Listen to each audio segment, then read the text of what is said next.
सीमा के यहाँ होलिका दहन की पार्टी थी। पूरा घर गुब्बारों से सजा हुआ था।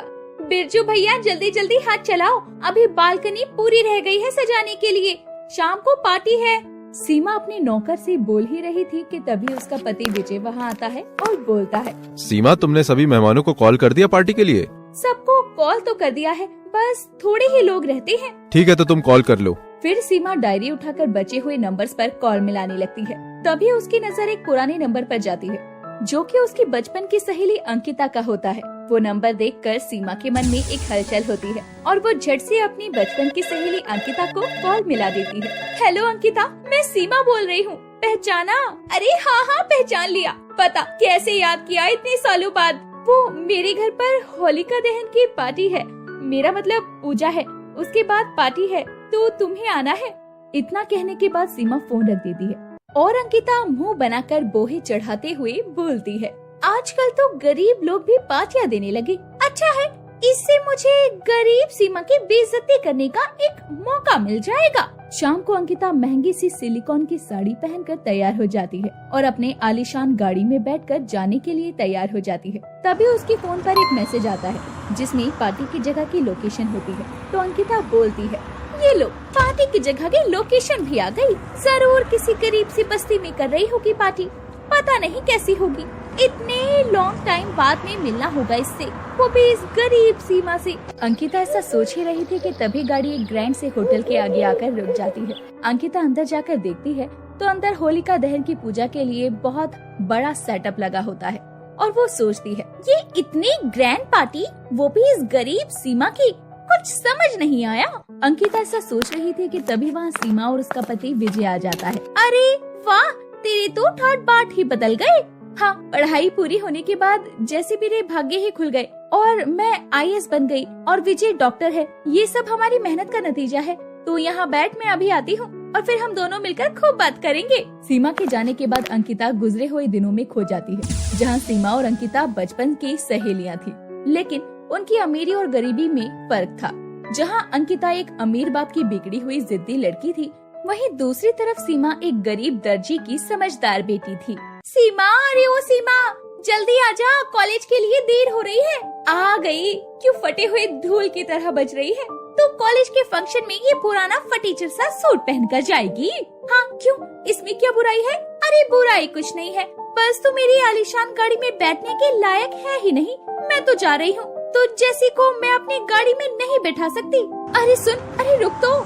अंकिता अपनी गरीब सहेली को मना कर कार में बैठकर तेजी से चली जाती है और अब तेज गति में ही कॉलेज पहुंच जाती है और वहां खड़ी हुई सीमा उसे रोकती रह जाती है। कुछ ही देर के बाद में सीमा पैदल चलते हुए कॉलेज पहुंच जाती है। अरे पापा, तू इतनी देर से क्यों आई है? तुझे पता है आधा फंक्शन निकल चुका है। क्या करूँ यार, पैदल आई हूँ ना, तू तो मुझे छोड़ आई। चल चल, कैंटीन चलते हैं, कुछ खा कर आते हैं। नहीं, तू जा, मैं अपना खाना घर से लेकर आई हूँ। अरे आज के दिन कौन घर का खाना लाता है? वैसे भी तुझे कौन सा कैंटीन का बिल देना है? तेरी अमीर फ्रेंड है ना बिल देने के लिए। उसके बाद अंकिता और सीमा दोनों ही कैंटीन की तरफ बढ़ने लगते हैं। तभी रास्ते में उन्हें विजय मिलता है जो अंकिता से बोलता है, हेलो अंकिता। हेलो, क्या बात है, जल्दी बोलो, मेरे पास टाइम नहीं है। अंकिता, तुम तो जानती हो मैं पढ़ाई में कितना अच्छा हूँ, लेकिन मैं तुम्हें पसंद करता हूँ। क्या तुम जैसे फटीचर गरीब को इतनी हिम्मत कहाँ से आ गई कि तुम मुझे पसंद करोगे? तुम्हारी इतनी हिम्मत, मुंह देखा है अपना? विजय के प्रपोजल को वो ठुकरा देती है और उसकी बेइज्जती करने लगती है और वहाँ से चली जाती है। सीमा वहीं खड़ी ये सब देखती है और सीमा बोलती है, विजय तुम अपना दिल छोटा मत करो, ये अंकिता है ही ऐसी, इसे अमीर का बुखार सर पर चढ़ा हुआ है और कुछ नहीं।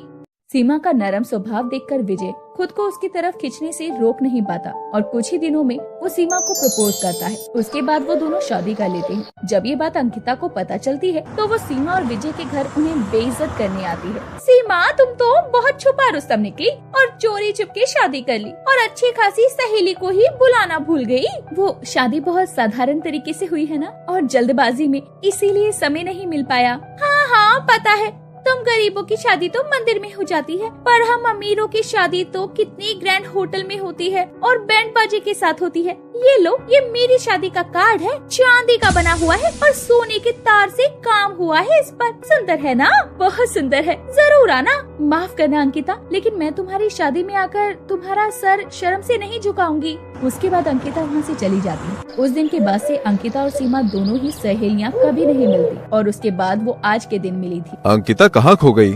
चलो पूजा शुरू हो गई है। कहीं नहीं, लगता है आज मेरी सहेली ने मुझे नीचा दिखाने के लिए इस पार्टी में बुलाया है। अंकिता अपने पति रजत से बातें कर रही थी, तभी वहाँ सीमा अपनी बेटी के साथ आ जाती है। चिंकी बेटी इधर आओ, इनसे मिलो, ये है तुम्हारी मौसी। माँ, आई नो, ये वही है ना जिनकी फोटो आपके कमरे में है?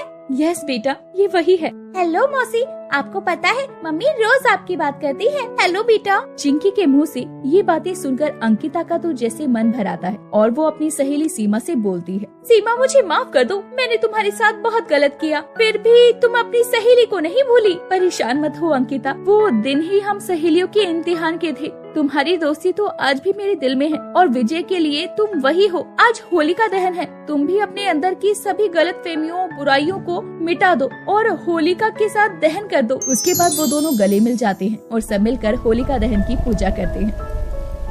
सोमवती की 2 बेटियां थी, विधि और निधि। जुड़वा होने के साथ साथ वो दोनों दिखने में भी एक जैसी थी और दोनों बहनों में बहुत प्यार था। निधि विधि के पिता का देहांत बचपन में ही हो गया था। उनकी माँ ने अकेले ही उन्हें पाला था। उनकी दादी उनके साथ उन्हीं के घर पर रहती थी, जिनका नाम कमला देवी था। वो अक्सर दोनों बहनों में फर्क नहीं कर पाती थी। निधि, तूने माँ को इंटरव्यू के बारे में नहीं बताया कि कैसा रहा तेरा इंटरव्यू? दीदी, मेरा इंटरव्यू आज है और मैं माँ को सरप्राइज देना चाहती हूँ। अगर मेरा सिलेक्शन होता है तो मैं माँ को बताऊंगी, अगर नहीं हुआ तो नहीं बताऊंगी। इससे उन्हें दुख भी नहीं होगा और आप मत बताना, ठीक है? नहीं बताऊंगी। विधि तो पहले से ही एक स्कूल में टीचर थी और निधि ने भी बैंक में नौकरी के लिए अप्लाई किया था, जिसमें उसका सिलेक्शन हो जाता है और वो बहुत खुश होती है। और फिर घर आकर, माँ, दीदी, कहाँ हो सब? क्या हुआ निधि, इतना शोर क्यों मचा रही हो? माँ, मेरा इंटरव्यू क्लियर हो गया और अब मैं जॉब करूँगी और अब आपको काम करने की कोई जरूरत नहीं है। अच्छा, ये तो बहुत अच्छी बात है। तभी कमला देवी आती है और निधि की बात सुनकर बोलती है, विधि बेटा, तू तो इतने अच्छे स्कूल में टीचर थी, तो फिर दूसरी जगह काम करने का क्या मतलब है?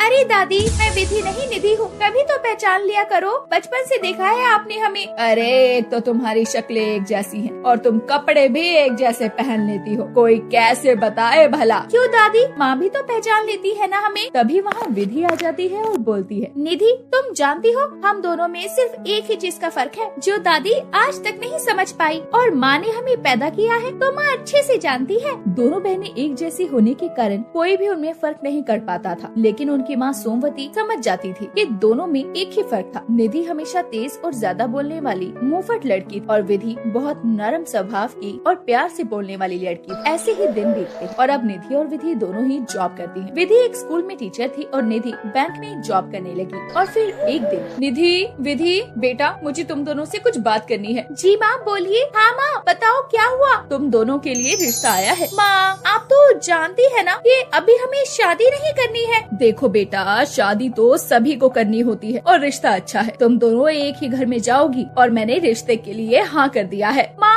आप हमसे पूछे बिना रिश्ते के लिए हाँ कैसे कर सकती हैं? आप तो जानती हैं हम दोनों बचपन से ही एक ही दिन शादी करना चाहती थी। बेटा, तुम्हारी दादी को भी ये रिश्ता बहुत पसंद है, मुझे भी तुम दोनों एक ही घर में जाओगी इस बात की तसल्ली रहेगी, तुम दोनों एक दूसरे का ख्याल भी रखोगी। ये बात तो ठीक है माँ, लेकिन। अरे लेकिन क्या बेटा, परेशान मत हो, दोनों ही लड़के बहुत अच्छे हैं और परिवार भी अच्छा है।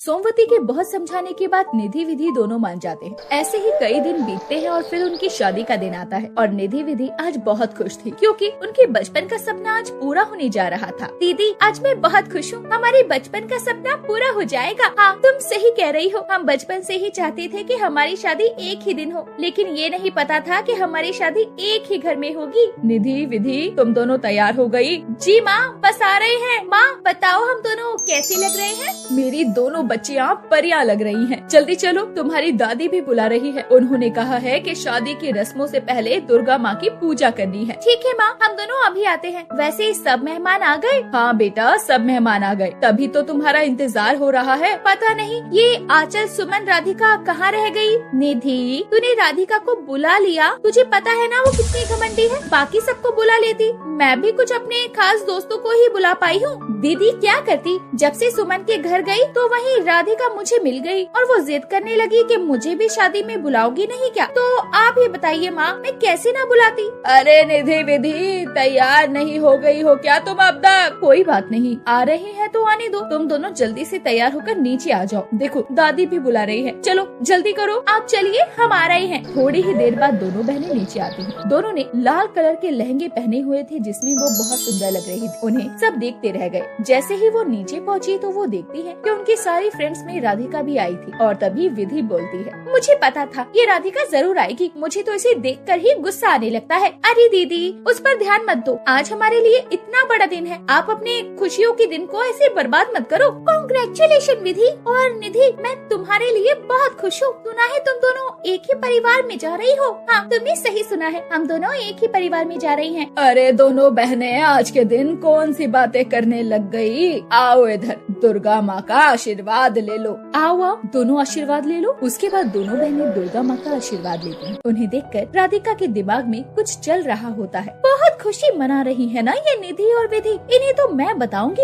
ये विधि की बच्ची ने मुझे स्कूल से निकलवाया था ना, आज इसे मैं बताती हूँ। राधिका तो ऐसा सोच रही थी और वहाँ शादी की रस्में शुरू होने वाली होती है। जैसे ही वरमाला के लिए फूल मंगाए जाते हैं तो राधिका आगे बढ़कर खुद फूल लेने जाती है और वो फूलों में खुजली की दवाई मिलाकर लगा देती है और फिर वो फूल ले जाकर वरमाला के लिए देती है। लेकिन जैसे ही वरमाला की रस्म पूरी होती है तो निधि और विधि को कुछ नहीं होता। ये देखकर राधिका को बहुत हैरानी होती है। उन दोनों बहनों को कुछ नहीं हुआ, यही वो सोचने लगती है। मैंने तो खुजली की दवाई इतनी सारी डाली थी लेकिन कोई असर नहीं हो रहा, ये तो बहुत खुश है। राधिका को बहुत गुस्सा आने लगता है। तभी उसे बच्चे के हाथ में वो खुजली की दवाई दिखती है जिससे उसे पता चलता है कि उसने जो दवाई डाली वो खुजली की नहीं बल्कि गंगा जल थे और खुजली की दवाई तो वो बच्चा ले गया था। वो समझ जाती है कि ये सब दुर्गा माँ की करनी है। फिर वो माफी मांगती है और मन ही मन बहुत दुखी हो जाती है। हे दुर्गा माँ, मुझे माफ कर दो, मैंने तुम्हारे भक्त को चोट पहुँचाने की कोशिश की। आज के बाद मैं कभी भी किसी को चोट नहीं पहुँचाऊंगी। उसके बाद में वो अपना बिहेवियर चेंज कर लेती है। शादी की रस्मों को बहुत एंजॉय करने लगती है। ये सब निधि विधि देखकर खुश होते हैं और वो भी अपनी शादी को फुल एंजॉय करते हैं और हंसी खुशी उन दोनों की शादी पूरी हो जाती है। अगर आपको हमारी ये कहानी पसंद आई हो तो इस कहानी को लाइक करें और अपने दोस्तों से शेयर करें और हमारे चैनल को ऐसी ही कहानियाँ देखने के लिए सब्सक्राइब कर लें।